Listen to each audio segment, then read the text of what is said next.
everyone. I'm Kirsten Robinson with OCES, and I'd like to welcome you to our January Sustainability Forum. Today, we are welcoming to the stage Matthew A. Shapiro to present on Northeast Asian Transboundary Air Pollution, updates to the political economy of particulate matter. Matthew A. Shapiro is an associate professor of political science at the Illinois Institute of Technology and an East Asia Institute fellow. He is also a research affiliate at Argonne National Laboratory's Joint Center for Energy Storage Research. He was trained in political science, economics, and public policy at the University of Southern California, and his published and ongoing research focuses on how national innovation systems are formed and contribute to sustainable development, how climate change is addressed and impacted by relevant policies and political forces, and how communications from politicians, scientists, and the media impact both of these areas. Dr. Shapiro's work has been published in the Pacific Review, Environmental Communication, American Politics Research, Environment and Planning A, International Journal of Public Policy, and Scientometrics, among others. Please welcome Dr. Shapiro.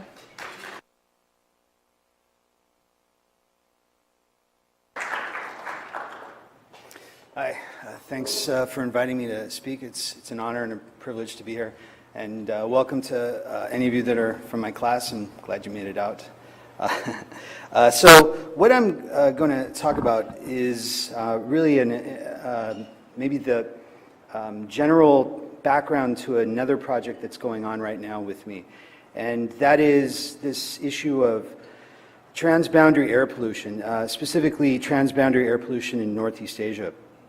And so the topic, the subtitle here is Updates to the Political Economy of Particulate Matter. And in non-jargon terms, that means basically what's going on with this specific kind of transboundary air pollution, namely particulate matter 2.5, PM 2.5. Some of you may know this term, and it is the most pressing kind of air pollution because it actually you can inhale it and it goes directly into your blood through your lungs. So it's a big deal.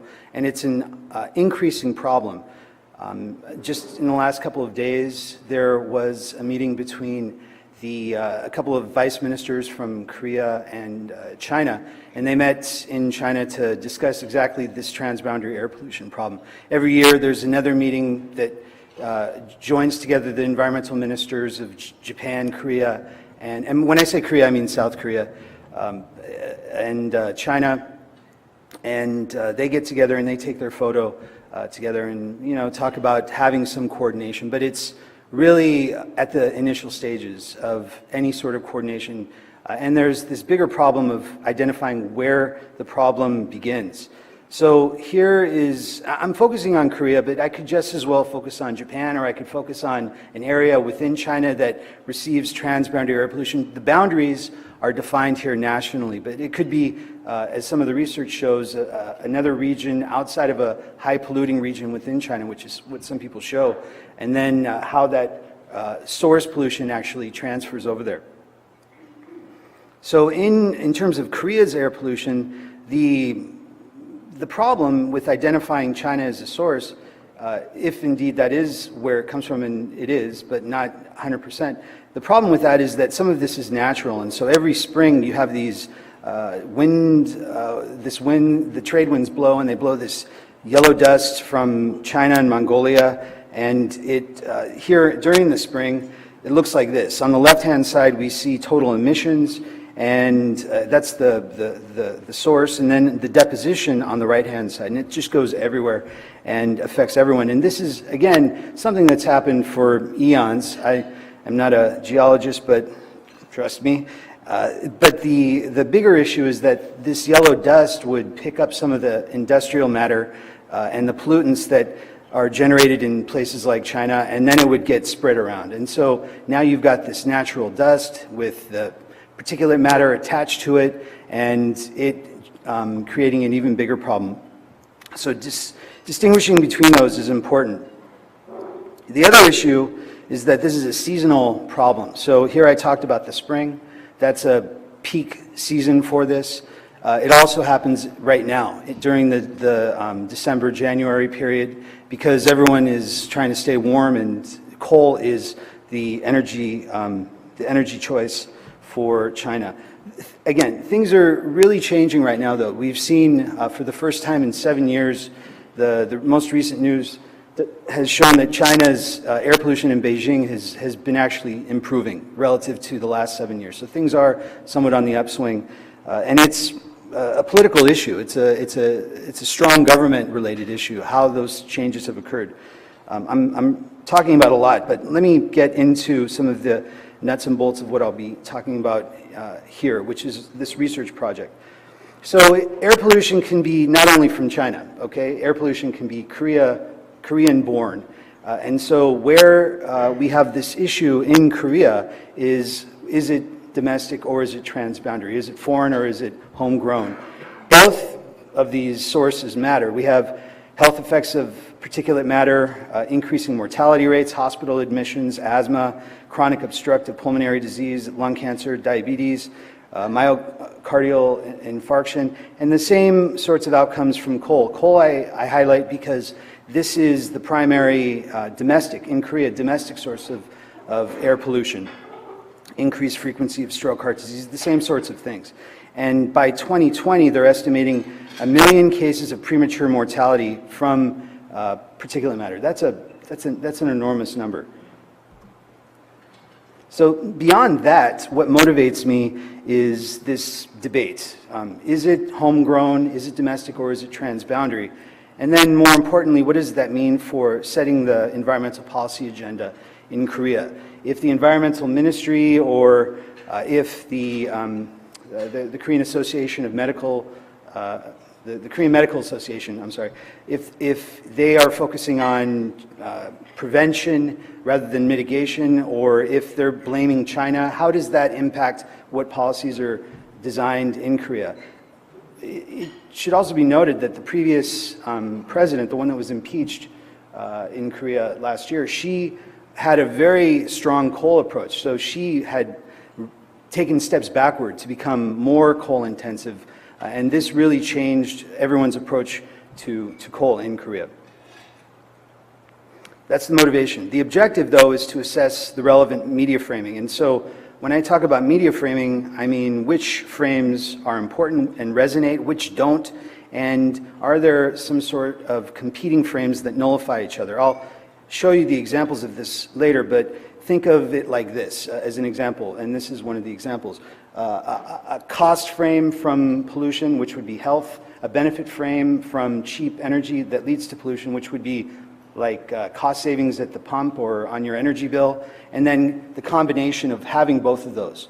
So what we did was we informed people one of the three vignettes, a benefits frame, a cost frame, or a combined frame, and we wanted to see whether or not the combined frame nullified the individual effects of the costs or the benefits frame.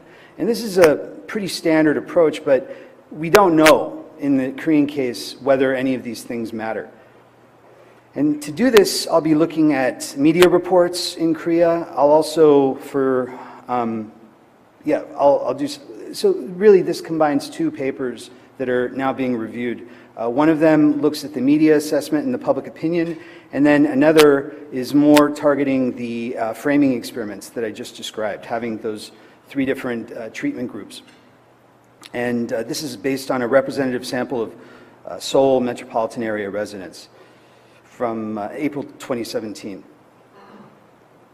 This idea of framing is essentially something that we're exposed to every day, whether you realize it or not. We pick up the newspaper and we see some piece of information, and that's the context. How it's described is the context. How it creates weight is the context. And this has a great impact on our opinion formation. So some of you watch MSNBC, for example, some of you watch Fox News, and you hear the same news, but trust me, it's very different. What you two would talk about together would, well, you probably wouldn't talk. You never would talk to each other. That's probably how it would end up. But that weighting scheme is what we're getting at, and we weight the information in different ways, namely the cost weight or benefits weight. The research I've done this research is actually referring to my own, confirms that the Korean media is framing this idea of yellow dust with the spring months, and then it focuses on particulate matter in the winter months. And that makes sense because yellow dust happens in the spring. Particulate matter is the dominant issue in the winter months. But again, in the spring months, there is still going to be particulate matter with the yellow dust. So trying to disassociate those becomes problematic. There is no mention in the Korean media of Korean actors that are contributing to China originating pollution. And this is really where I'll highlight what the next stage of my research is targeting with the help of a WISER grant here at IIT. We're looking at the pollution haven potential in China. So I'm just going to highlight this briefly. It's an important concept.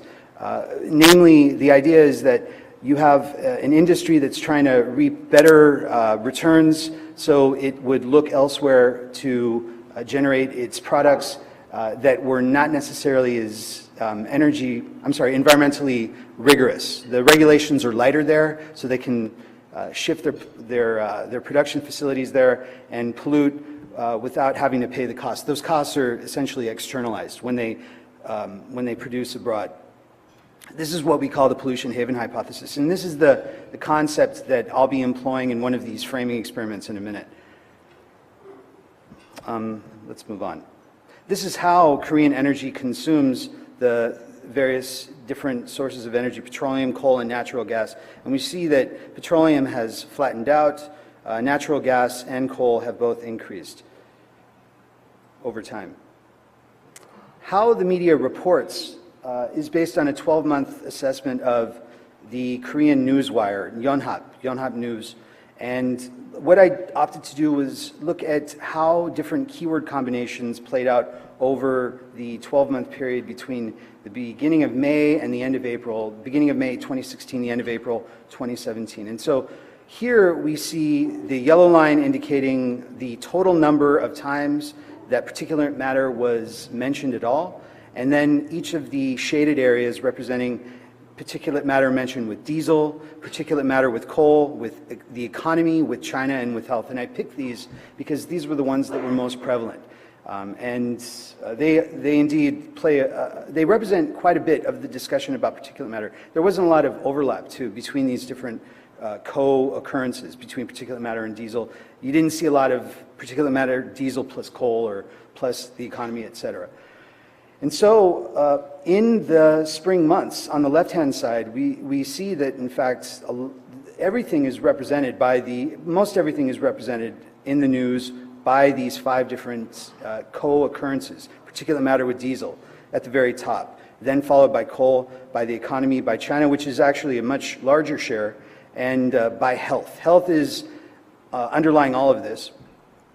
Then it drops for a bit, and in the winter months it picks up again, and it then jacks up again for the spring, and it went even higher, it seems, in April 2017. I'll talk about maybe why that is in the context of this figure, which is Google News search trends. Google has this great capability of actually doing Google News search trends. You don't even, they have them for foreign countries, in fact, foreign languages, I should say. And so over time, and by the way, if you wonder, well, it's Google, the fact is there's been research that shows that Google News search trends are a strong indicator of public interest or public focus. So I'll bite off of that and basically argue that over time, we see again in the spring months, the peak in interest in Korea searching for this term particulate matter. In Korean, it's called misemonji, and it drops in the wintertime. It picks up again in the spring, drops in the wintertime. We did see a spike in January 2016, and the same pattern. It goes up and down, up and down. And then we saw a big spike last year. Again, this was because of something I mentioned, the presidential impeachment. And as a result of the impeachment, you had the presidential candidates talking about particulate matter in an off-season presidential term. It normally isn't really discussed. They talk about the economy, jobs. That's what most presidential candidates talk about, how to protect the nation and so on. But now, because it was springtime and everyone was coughing up the dust, it became a big issue. How are we going to fix this problem, essentially? And so there was a lot of attention in the Google News searches for this particular topic, Google News search, I should say. How does this play out for the general public? How do they focus on particulate matter, and what are their views toward China, Korea, and the coordination that could be possible between those countries? And so this is based on that survey data I did in April 2017. I asked them on a 1 to 7 scale, this representative sample of Seoul citizens, how important is it to take action? And we see that it's at the top of the scale. How important is it to take action to reduce Korea's air pollution? Then next, how necessary is it for Korea to coordinate with China regarding air pollution? Both of these, very, very important. And so I decided not to really look at them in terms of those treatment effects. I do want to focus, though, more on the right two measures, namely satisfaction with Korea's efforts to reduce its air pollution, which is quite low, and satisfaction with China's efforts to reduce its air pollution. This is a non-treated sample, so this is just the average Seoul citizens' views of these 4 measures. And here we see that satisfaction with Korea's efforts to reduce its air pollution are pretty bad, but it's even worse for China. In terms of views toward domestic coal use and the costs and benefits of it, which is the basis for the second experiment I'll be presenting, we see that first, Korea's use of coal is viewed as an energy source that should increase, but it's not at all high. It's more on the low side, about 2.5. The second measure, increases in coal use in Korea. The belief that increases in coal use in Korea would increase air pollution, that's around 5 to 6. Then right in the middle, the belief that increases in coal use in Korea would increase the price of energy. On a 7-point scale, it's right in the middle. But there is this pretty big standard deviation, a lot of variance with that particular measure. And then at the high end, increases in coal use in Korea, the belief that it would increase health problems, that's quite high. So we have a middle of the road, an average view about changes on the price of energy, but most people, again, an untreated group here, believe that increasing coal use in Korea would increase health problems. How about lifestyle changes? If you haven't been to Asia in the wintertime or in the spring months, you're in for a shocking treat. If you do go, people don't go outside. That's namely what we see here. What do you do when we ask them, what do you do in order to deal with air pollution? And this is medically prescribed in some cases. They stay inside. About 60% of people, 57%. 51% wear those hospital-style masks. I'm not sure if you have seen those pictures. They're often got Hello Kitty or something on them, but that's to deal with these kinds of problems. They use an air filter at home, about 26% of the population. And those are very expensive, by the way. 10% use scarves or other clothing to deal with the air pollution. About 10% use a respirator-style mask. That's the heavy-duty ones. And then about 8% use an air filter at work. So this is a lifestyle. This is imagine having to reach for your hospital-style mask every time you were trying to go outside. How did they view PM 2.5? How did they understand it, namely? So here is the question. Which of the following 5 compounds are air pollution contributors? This is a good question for you all to answer. Which of these 5? Nope. Nobody's. Oh, sorry. Which of these five compounds are contributors to air pollution? Yes, yeah, that's right. All of them. Good. That's right. All of them. They all are. And for primarily, most people frame air pollution in terms of PM 2.5. They don't think of it in terms of carbon monoxide or carbon dioxide, or they do, but much less so than PM 2.5. So the typical frame for Koreans regarding air pollution contributors is that it's particulate matter. Okay, so that's the background. How about the framing experiments? And so I did this in two different experiments. The first is that blame China frame or treatment. And so essentially one group read the vignette on the left, one group read the vignette in the middle, and one read the competitive vignette on the right-hand side. And I won't go through all of them, but if you read the headlines, it was China causes air pollution in Korea for the blame China frame. Or in the middle, Korean-owned factories cause air pollution in China. This is the pollution haven frame. And then the competitive frame is both Korea and China cause air pollution in Korea, the competitive frame. And what I wanted to measure those against was the belief about Korea's ability to reduce its air pollution, satisfaction with Korea's ability to reduce its air pollution, satisfaction with China's ability to reduce its air pollution, and then this third hypothesis that if you blame both of them together, it's going to decrease satisfaction with both countries. What we saw, though, is that, and so these are basically the statistical regression output from the two measures, satisfaction with Korea's efforts, satisfaction with China's efforts, and we see that the blame China frame dominates. It dominates over the pollution haven frame. And it not only, so we see that basically with the, maybe I can show, here you go. So we can see it with this coefficient and this coefficient. We expected this one. We expected this one to be significant and negative. So essentially what this means is that the blame China frame dominates in general. The pollution haven frame has no effect on the satisfaction with Korea's efforts. And in fact, this competitive frame was not nullified because you had both countries mentioned at the same time. We actually continue to see that there is a strong negative view towards Korea's efforts. So any mention of Korea seems to drive a general negative view about Korea's efforts to reduce its air pollution. With regard to the China case, though, it plays out exactly as we thought. It's negative and significant here, and there's no effect here, and there's no effect here. That's the regression results from experiment 1. I can come back to these during the Q&A if you have questions. The second experiment looks at the costs, benefits, and the competitive frame between those two. And so again, we had the same approach with the different treatment groups, with different groups now.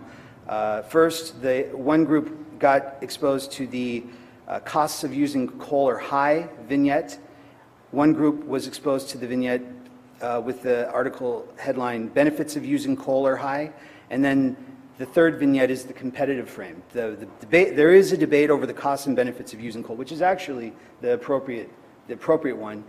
But each of these has some truth to them. So we have a coal cost frame, a coal benefits frame, and a competitive frame.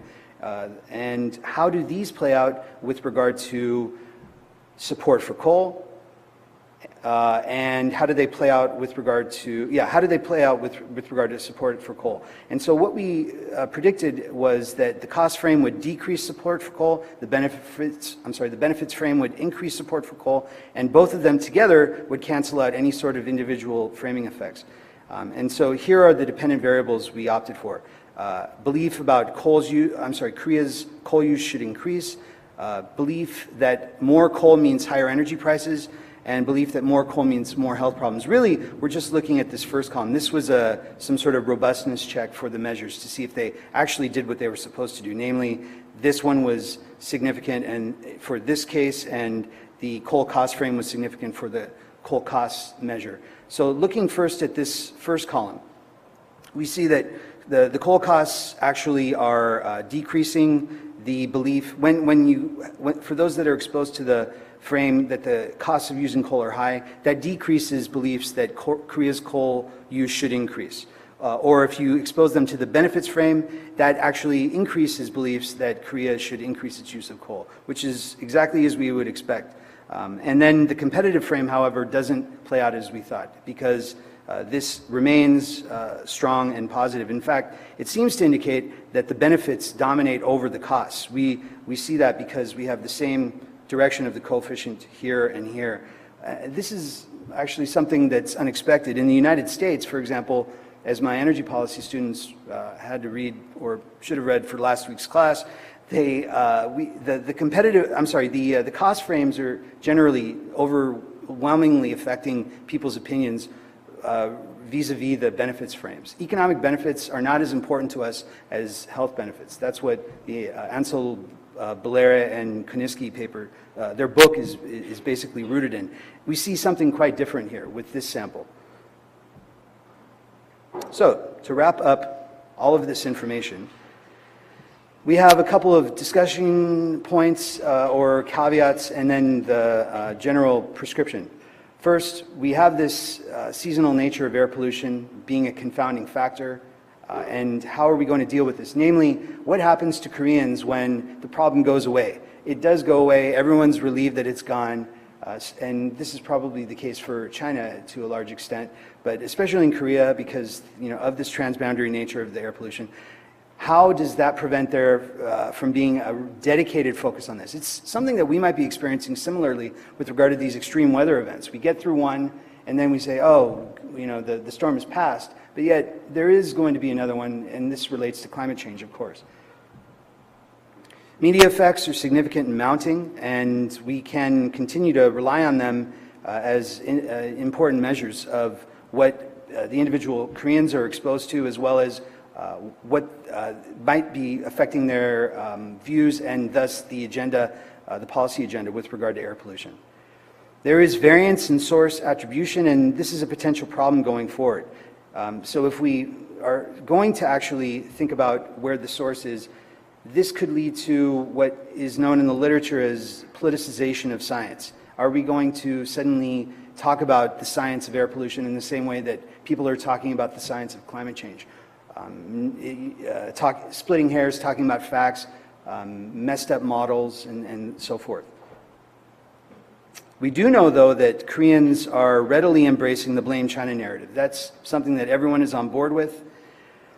We also know that the pollution haven hypothesis has no impact for Koreans. It's just not on anyone's radar there, which is why it's all that much more exciting to be engaged in this project with the WISER grant, because what we intend to show is that, in fact, how much of China's air pollution is rooted in foreign industries investing in China. And it won't be just Korea's investments there. It'll be all countries' investments. So we can, if there is a major blame to be assessed, it won't be necessarily Korea pointing to China, but Korea pointing to China that can in turn point to the United States, maybe. And future research can thus compare not so much the pollution haven hypothesis, but the coal frames, the domestic coal frames with the China-oriented frames. The blame China frames and the Korean coal frame, essentially. How can the government continue to communicate useful information to the general public? How can they inform them? How might this affect the policy as it goes forward? Well, the Korean Medical Association is leading the charge. Buy more masks, use more air filters, stay inside, stay healthy, especially if you have any sort of lung issues, if you're sensitive at all. They can also highlight the scientific findings. This is, again, going to possibly lead to politicized science and polarization.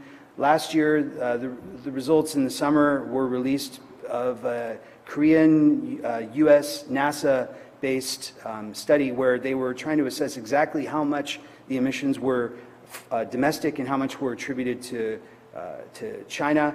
And they determined that about, I think it was 46% were foreign-born. About 54% or so were domestic. And as a result of those kinds of estimates, we know concretely, at least in the lull season of pollution, that China is a contributor. But again, this could be politicized. We're trying to contribute to this discourse in the WISER project and hopefully avoid any of that politicization. And then from an international political economy perspective, there can be better coordination across Northeast Asia. And this is really, as I said, where we are trying to come up with better ideas. It's an economic issue. It's very much an economic issue. And it's a health issue, and it's a commons problem, which is really throwing a monkey wrench into it, meaning that we are everyone's trying to get their piece of the pie, everyone's trying to succeed economically, but at the same time, they're all suffering by polluting into the common pool of air pollution, of air that we all, they're all consuming. So it is quite a complex situation, but the example from this week, concrete discussions between Korea and China, or these tripartite ministerial meetings that happen annually, this is going to increasingly become more and more important. And the fact that we're even reading about it in the Wall Street Journal, which is where it came out yesterday, or maybe it was this morning, is in fact remarkable. Why would we care about this? Well, we do because it's a model that needs to be addressed. That's all that I have. Thanks.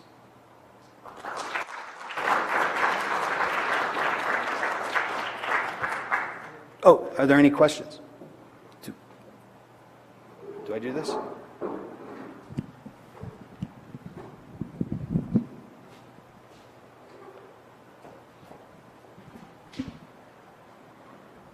Quick question. To what extent does healthcare policy inform energy policy in Korea, or they don't? I mean, it just seems like if you wake up and you can't go outside and you can't breathe, it shouldn't be this hard to combine those two policy generations. But Yeah, that's a great question. So if you didn't hear, to what extent does healthcare policy affect energy policy? And I can only speculate. I think that's actually a really excellent question. The real question is, what is the connection between the Korean Medical Association and the industry, or the regulators of industry, or regulators of pollution? Increasingly, it's becoming tighter. I'll answer tentatively that way, because of what's happened at an increasing rate over the years in terms of more levels of pollution, more alarm bells with regard to this. So I don't have a better answer than that. I think that's an excellent question, though, really. And what I would predict is that we're going to actually have to see greater discussions within Korea's government to deal with that. Then confounding that, again, is the fact that this is not just a homegrown problem. So the deflection and where the politics comes in is that the energy policymakers, or those that are focused on it, can simply say, it's out of our hands. Why don't you speak to the diplomats about this, and they can take it up.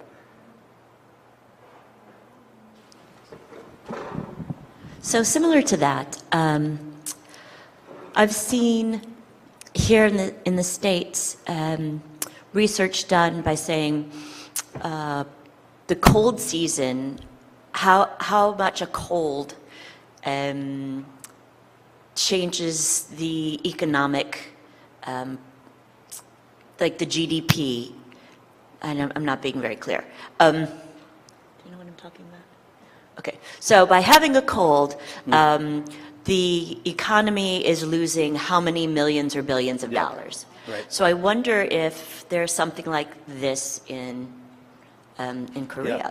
No, there are those measures. I'm going to say it's like 4%. I think air pollution is, and Jonathan, if you know the right number, I think air pollution is like, it's a 4% ding on global GDP. So in real world numbers, that's enormous. I mean, that's a ton of money. In China, in the case of China, those health effects, yeah, they shift back into the economy, people losing days at work and so on. And it's in one of the papers, but I think it's something like 20%. So that may be too high.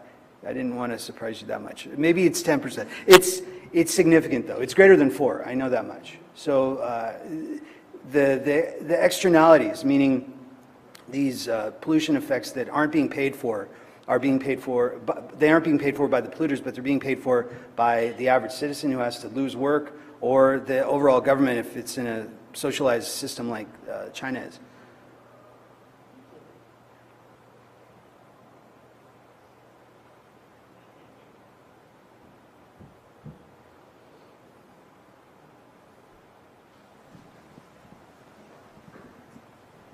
Since I'm the only one at this table that hasn't asked a question yet, I guess more a comment than a question. Your selection of PM 2.5, I think, is really well thought out, because if you go back to that chart and the question you asked about the different pollutants, well, I guess it's a question. Did you select it because of the relative lack of scientific uncertainty as to its effects and the directness of its effects, the fact that we know people breathe it in and therefore it has negative effects, as opposed to the tiny bit of wiggle room left for uncertainty related to climate change or the more complex chemical processes that take place in making those other pollutants create harms that people can actually experience? I'm sorry, could you just repeat that very last part? As opposed to the other pollutants that you had listed, Yeah. whose effects are either more diffuse or uncertain or indirect. Yeah, that's a great question. So why PM 2.5? Initially, this project, just as background, initially this project was supposed to be about yellow dust versus particulate matter. How are these different? You've got one that's dominating the spring, one that's dominating the winter months, and then I opted to just focus on the particulate matter compound, because it was the one that was ever present, and I thought that it just wasn't interesting enough to. I mean, that's a linguistic issue. That's really yellow dust versus particulate matter, and already I'm going too far down this communications path to really split those hairs. But particulate matter, as I said, is the one that's most important, because we can't hack it up, right, when we cough. Well, maybe we can, but not all of it. It has the greatest effects. It has the greatest health effects, which I was just describing. And so those are the underlying reasons, but the other reason is that it's the one that's talked about the most.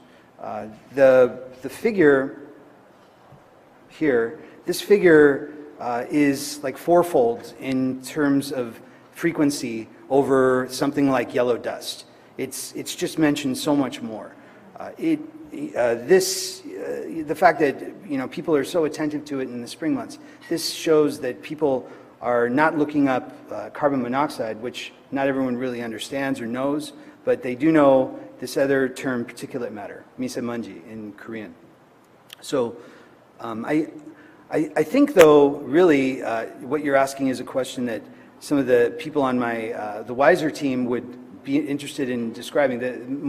When I'm speaking about the atmospheric and the environmental engineers who could, and the atmospheric scientists who could actually describe, what's going on in the atmosphere. And so there is this other story that you'll have to wait for, because we will come back and we'll share those findings.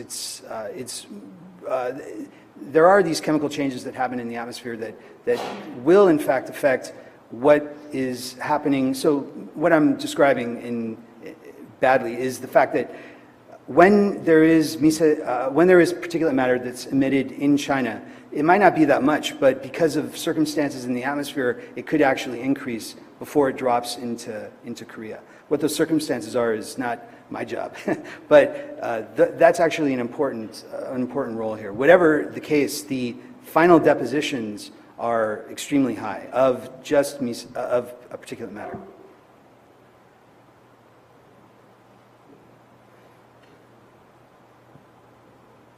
No one else?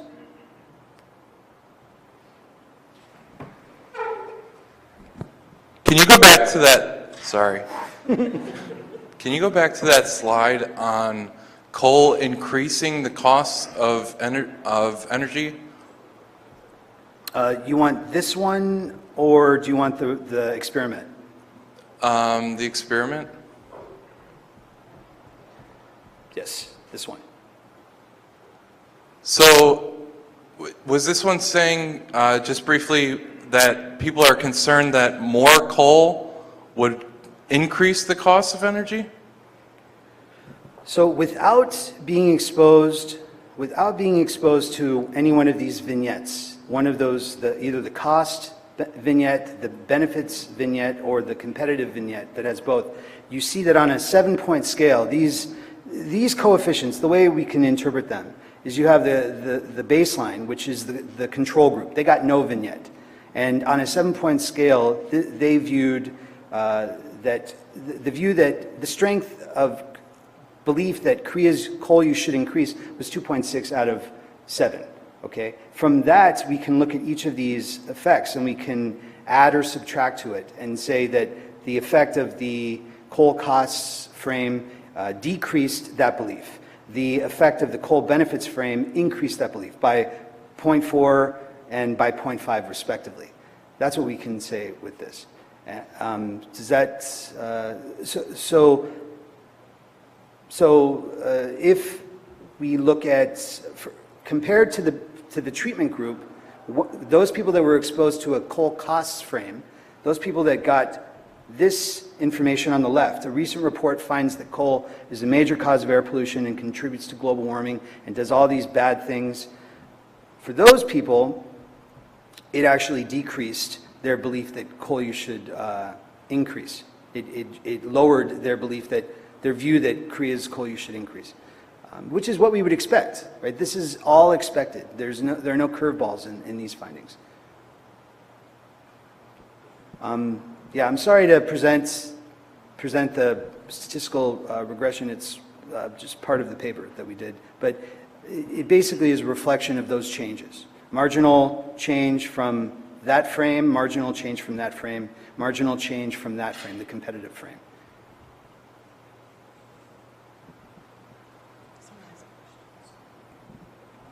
So do you have an explanation as to why the people thinking that more coal means higher energy prices is only statistically significant with the coal benefits and competition frames? So, yes, for this one I do. We would expect that this would happen. So this is inverted, by the way, when you think about the way the dependent variable is measured. What we're trying to do is show how there is a change in the belief that more coal leads to higher energy prices. When they got the coal benefits frame that said, if we use more coal, it's going to drop prices, that's in line with this regression output. But the question, the second part of that question is the one that I think is more, what we can speculate more. Namely, why is there still an effect when you have this competitive frame? And what that shows is that the benefits dominate over the costs frame. Remember that Ansel Libera and Kuniski chapter, and I'll recap it. It's a great book. It's called Cheap and Clean, and I get no kickbacks from that, by the way. But it's a very readable book, and they show that as Americans, we view things in very clear terms when it comes to climate change outcomes. Costs or benefits. And when we are exposed to costs, we respond much more strongly than we do to benefits. It's just the way we are. You might think, well, no, we're a greedy capitalist society, but in fact, we are worried about our health, which is the way they measure those costs. It's inverted here. We actually see that the benefits, the economic benefits, dominate over the costs. Whether that's because of something with our vignette language or our dependent variables, it could be. But we were pretty rigorous when we checked the wording for this. Do you think that's why people thinking that coal costs don't increase? Because when you look at the coal cost one for the more coal, it's not statistically significant. So do you think that's because of that kind of reverse mindset of benefits outweighing costs? So the people, oh, I'm sorry, can you repeat that? What is your question? Like where your clicker's pointing now. Yes. Yeah, where you have, that's not statistically significant. So Yes. when you frame the article saying that the costs of coal are high, people don't think that's going to mean higher energy prices? Yeah, that's right. That's exactly right. It just has no bearing. We've got information. It's different types of information. This frame relates to this dependent variable. This frame relates to this dependent variable. So that's why we see this outcome significant here, and why we see this outcome significant here. So yeah, that's, I'm sorry I didn't clarify that more, but that's exactly what we would expect. Okay. And so these second and third columns represent really some sort of robustness check to see if in fact our measures were doing what they said. I guess I could talk a bit more, though.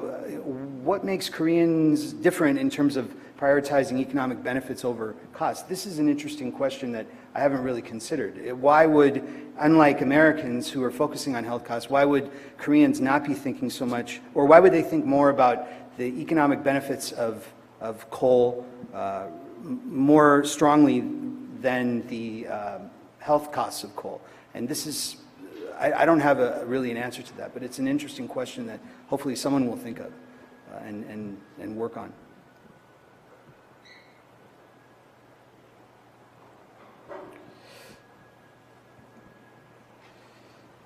There no other questions?